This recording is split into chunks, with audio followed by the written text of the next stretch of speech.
نحمده ونصلي على رسوله الكريم أما بعد أعوذ بالله من الشيطان الرجيم بسم الله الرحمن الرحيم قل إن كنتم تحبون الله فاتبعوني يحببكم الله صدق الله العظيم اللهم صل على سيدنا محمد وعلى آل سيدنا محمد وبارك وسلم۔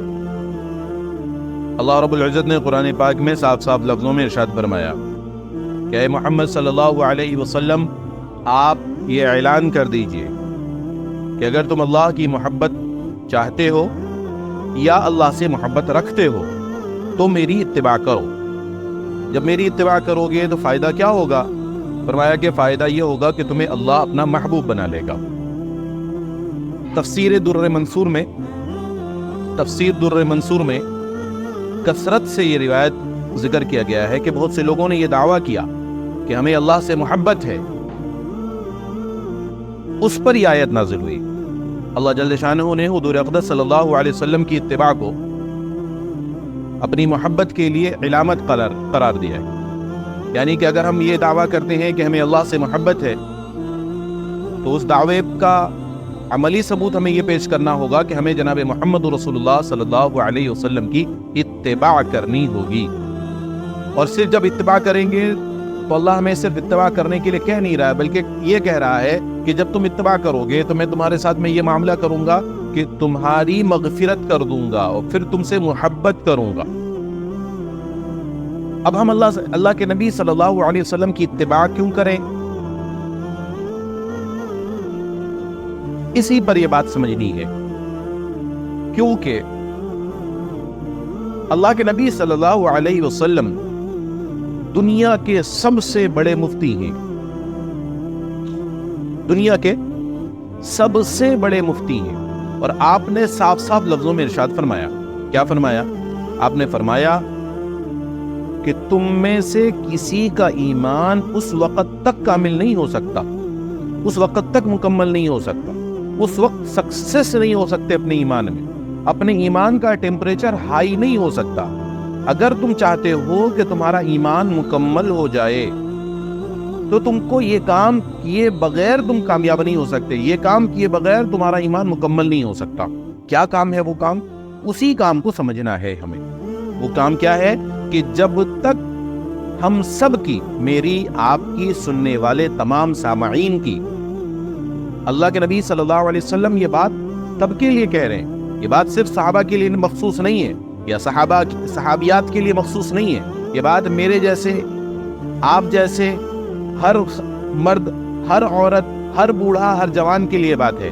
آپ صاف صاف لفظوں میں ارشاد فرما رہے ہیں۔ کیا فرما رہے ہیں؟ کہ اس وقت تک میرا اور آپ کا ایمان مکمل نہیں ہے جب تک اس کی خواہش، یعنی میری اور آپ کی خواہشات اس دین کے تابع نہ ہو جائے جو اللہ کے نبی صلی اللہ علیہ وسلم لے کر آئے ہیں۔ دیکھیں کتنی صاف لفظوں میں۔ میں اکثر ایک بات کہا کرتا ہوں، اللہ کے نبی صلی اللہ علیہ وسلم کی جو یہ احادیث ہے نا، یہ ایک تھرمامیٹر ہے۔ یہ جملہ اپنے دل پر نقش کر لیجئے۔ اللہ کے نبی صلی اللہ علیہ وسلم کی جو احادیث ہے یہ تھرمامیٹر ہے۔ یہ تھرمامیٹر کو اپنے جسم پر لگائیے اور دیکھیے کہ ایمان کا ٹیمپریچر کتنا ہائی ہے۔ اس سے آپ کا ایمان کا ٹیمپریچر صاف صاف لفظوں میں سمجھ میں آ جائے گا۔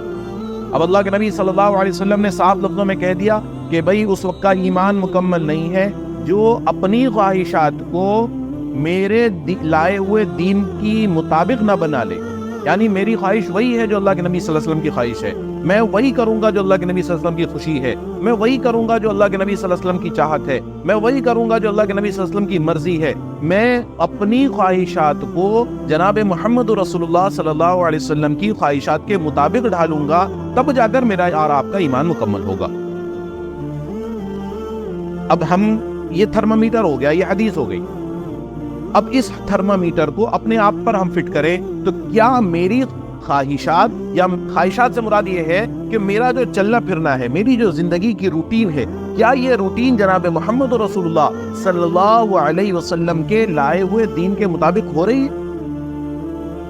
اور اگر نہیں ہو رہا ہے تو اس کا مطلب ایمان ہمارا مکمل نہیں ہے، ہم دھوکے میں ہیں، میں اور آپ دھوکے میں ہیں کہ ہم مسلمان ہیں۔ اپنی خواہشات کے مطابق چلنے کا نام دین نہیں ہے۔ جناب محمد رسول اللہ صلی اللہ علیہ وسلم کی خواہشات کے مطابق چلنے کا نام دین ہے. اپنی مرضی سے عبادت کرنے کا نام دین نہیں ہے. جناب محمد رسول اللہ صلی اللہ علیہ وسلم کے طریقے کے مطابق، ان کی خواہشات کے مطابق چلنے کا نام دین ہے. میں اس کو اور آسان لفظوں میں بتاؤں. نماز پڑھنا عبادت ہے، روزہ رکھنا عبادت ہے، عمرہ اور حج کرنا عبادت ہے، لیکن یہ عبادت اسی وقت بنے گی جب اس میں جناب محمد رسول اللہ صلی اللہ علیہ وسلم کا طریقہ شامل ہوگا. نماز کیسے پڑھنا ہے یہ اللہ کا حکم ہے. نماز پڑھنے کا حکم اللہ کا ہے. کیسے پڑھنا ہے یہ جناب محمد رسول اللہ صلی اللہ علیہ وسلم ہمیں سکھائیں گے. تو اللہ کے حکم کو جناب محمد رسول اللہ صلی اللہ علیہ وسلم کے طریقے کے مطابق ڈھالنے کا نام ہی دین ہے. کسی ایک کو ایسا نہیں ہے کہ اللہ کا حکم مانتے لیکن طریقہ نبی کا نہیں ہوگا، وہ دین ہی نہیں. یہ تھرمامیٹر اپنی زندگی میں لگا لیں. اللہ کا حکم بھی ہوگا، جناب محمد رسول اللہ صلی اللہ علیہ وسلم کا طریقہ بھی ہوگا. ان دونوں چیز کی ملاوٹ بنے گی تب جا کر جو چیز بنے گا اسی کو دین کہیں گے، اسی کو اسلام کہیں گے. اب سمجھیں، اللہ نے ہمیں فجر کی نماز فرض کی ہے، بات ختم ہو گئی. اللہ کا کام تھا فرض کرنا، اس نے فرض کر دیا. 2 رکعات ہم پر فرض ہے، اللہ نے 2 رکعات فرض کیا، یہ اللہ کا حکم ہو گیا. 2 رکعات کو کیسے پڑھنا ہے یہ جناب محمد رسول اللہ صلی اللہ علیہ وسلم نے کر کے بتلایا کہ بھلی قیام کرنا ہے یعنی کھڑا ہونا ہے، پھر رکوع کرنا ہے، پھر کھڑا ہونا ہے، پھر اس کے بعد سجدہ کرنا ہے، پھر بیٹھنا ہے، پھر سجدہ کرنا ہے، پھر بیٹھنا ہے. تو یہ جو طریقہ بتایا ہے یہ ہے جناب محمد رسول اللہ صلی اللہ علیہ وسلم کا طریقہ. اگر کوئی یوں کرے کہ پہلے سجدہ کر لے، پھر رکوع کرے، پھر کھڑا ہو جائے، یا پہلے رکوع کر لے بعد میں قرآن پڑھے تلاوت کر لے، تو نماز نہیں ہوگی.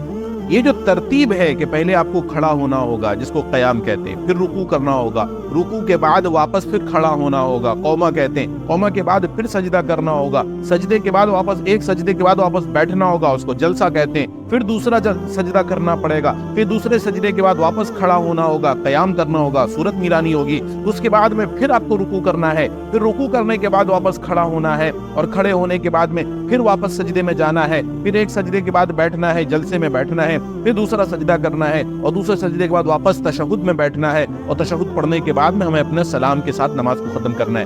اسی طریقے کے مطابق میں آپ پڑھیں گے تو آپ کی نماز ہوگی. اس کو اگر الٹ پھیر کوئی کر دے گا نماز نہیں ہوگی. تو اس سے پتہ یہ چلا کہ اللہ کا حکم کو جناب محمد رسول اللہ صلی اللہ علیہ وسلم کے طریقے کے مطابق ماننے کا نام دین ہے. اگر کوئی بندہ اللہ کا حکم تو مانتا ہے لیکن طریقہ اپنی مرضی کا چلاتا ہے وہ دین نہیں ہے. جناب محمد رسول اللہ صلی اللہ علیہ وسلم کا طریقہ ہوتا ہے لیکن مرضی وہ حکم اللہ کا نہیں ہے، وہ دین نہیں ہے. ان دونوں کو ملانے کا نام دین ہے. اب اور آسان لفظوں میں اب اس کو دوسری مثال سے سمجھیے. کیا ہے؟ فجر میں 2 رکعت ہے، قرآن پڑھنا اچھی بات ہے، رکوع کرنا اچھی بات ہے، سجدہ کرنا اچھی بات ہے. کوئی بجائے 2 رکعت کے 4 رکعت فرض پڑھ لے.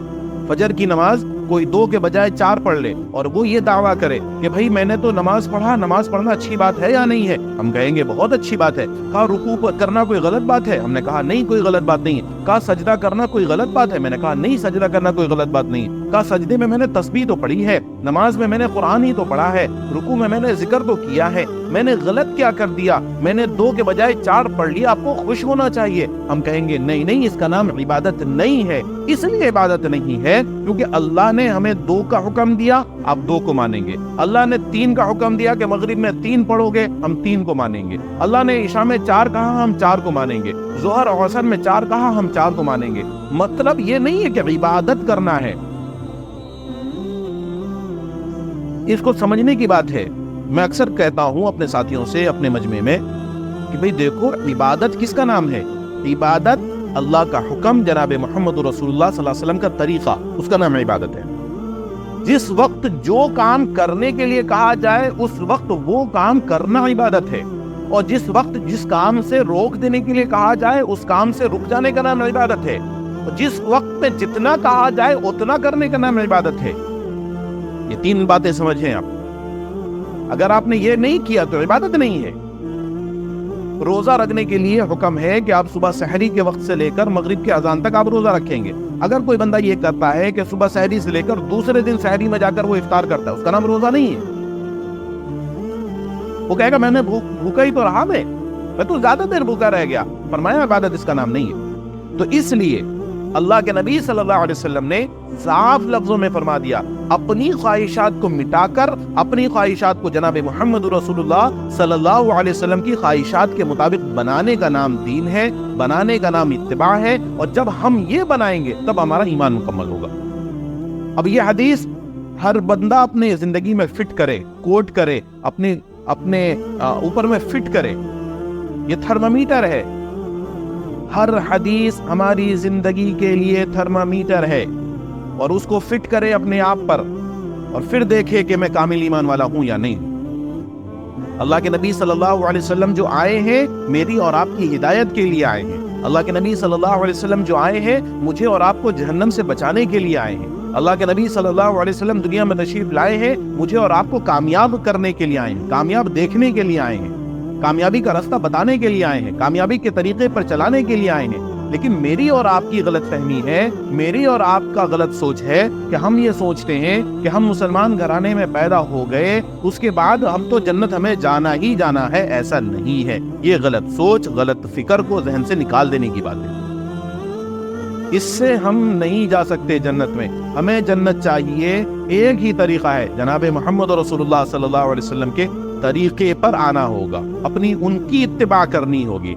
اللہ کے نبی صلی اللہ علیہ وسلم کا لائے ہوئے دین کو قبول کرنا پڑے گا, اپنی خواہشات کو طلاق دینی پڑے گی, اپنی خواہشات کو چھوڑنا پڑے گا, اپنی خواہشات سے الگ ہونا پڑے گا, اپنی خواہشات سے کنارہ ہونا پڑے گا, تب جا کر ہم کامل ایمان والے ہوں گے.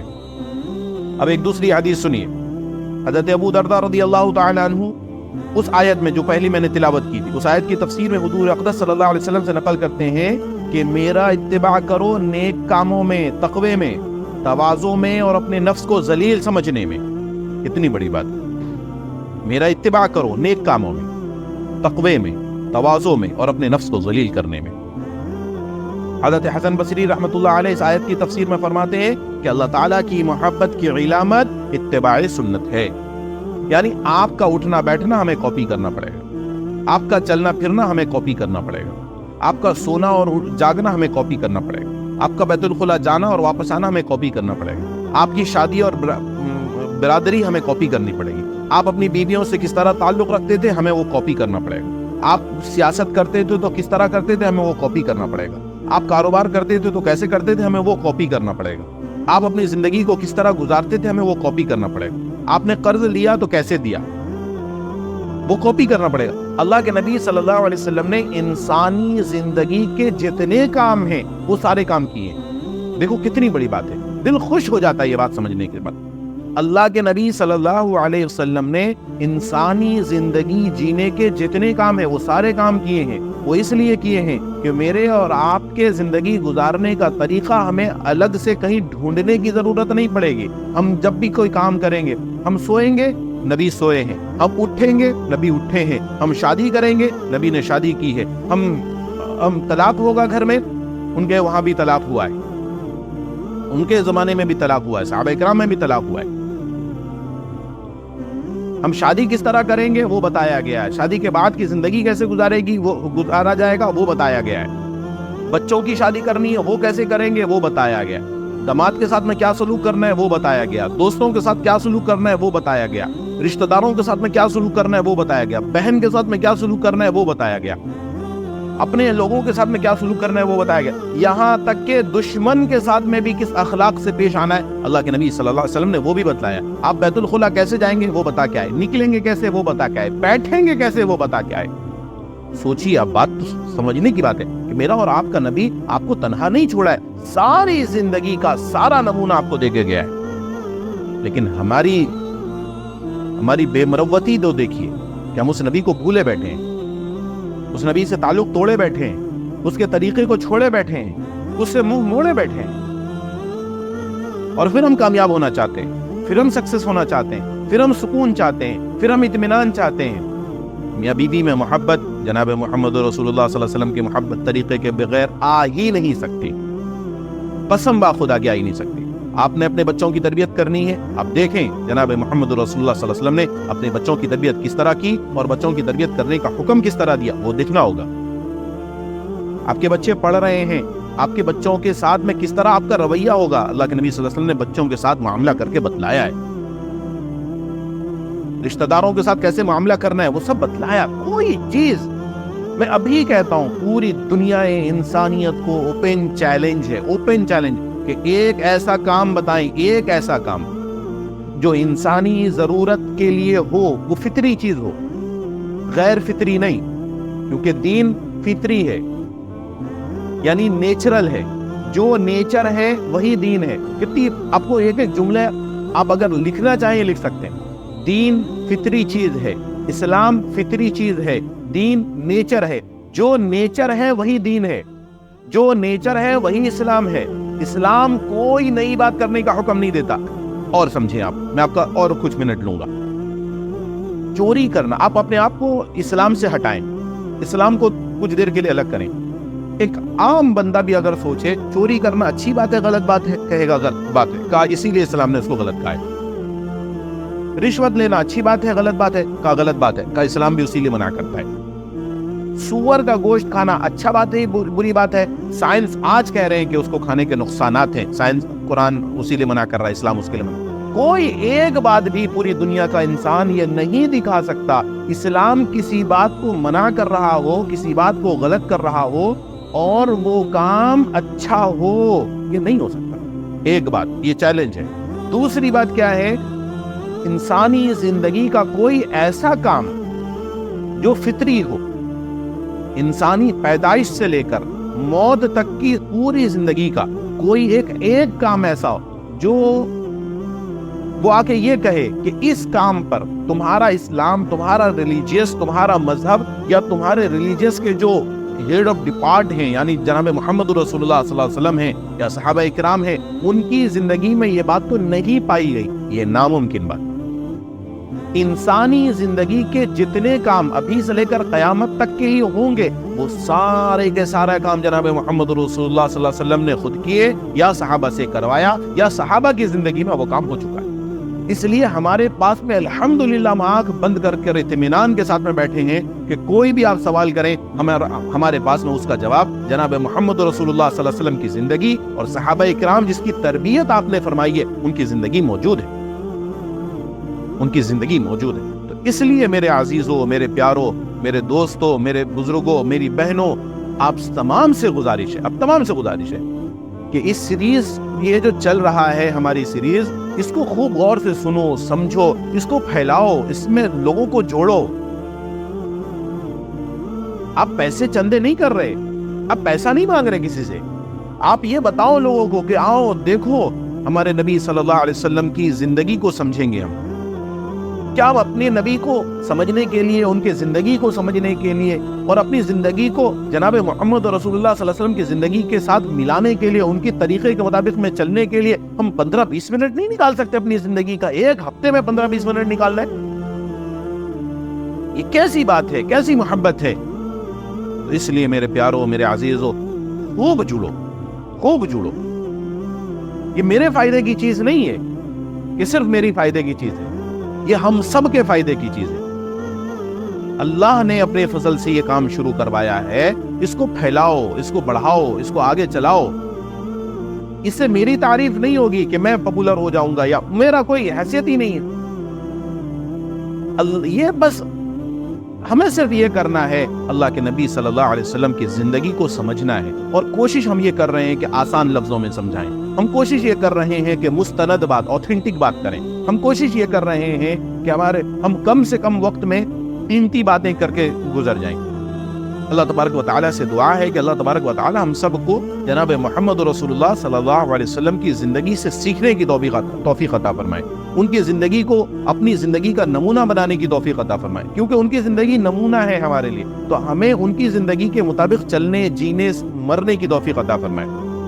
اب جو چیز کرنا چاہتے ہو، جو چیز آپ کو ڈاؤٹ ہو رہا ہے کہ یہ کام کرنا ہے، کیا یہ کام جناب محمد رسول اللہ صلی اللہ علیہ وسلم نے کیا یا کرنے کا حکم دیا یا صحابہ نے کیا، کیونکہ صحابہ آپ کے ہی شاگرد ہیں، آپ سے براہ راست انہوں نے سیکھا ہے، تو آپ پوچھیں، انشاءاللہ یہ عاجز آپ کو براہ راست صحابہ کی زندگی سے وہ عمل کر کے بتائے گا، وہ دکھائے گا کہ یہ کام صحابہ نے کیا ہے۔ ایسا نہیں ہو سکتا کہ آپ کوئی ایسا کام کریں جو فطری ہے، نیچر ہے، اور وہ نیچرل کام جناب محمد رسول اللہ صلی اللہ علیہ وسلم نے نہیں کیا، یا صحابہ کو کرنے کا حکم نہیں دیا، یا صحابہ نے وہ کام نہیں کیا، ایسا نہیں ہو سکتا۔ تو اس لیے آپ تمام حضرات جڑیں اور اس کو پھیلائیں، اس کو سمجھیں، اس کو سنیں۔ اللہ تبارک و تعالی ہم سب کو اپنے محبوب کی سیرت، اپنے محبوب کا طریقہ، اپنے محبوب کی زندگی کو سننے، سیکھنے، سمجھنے کی توفیق عطا فرمائے۔ وآخر دعوانا ان الحمد للہ رب العالمین۔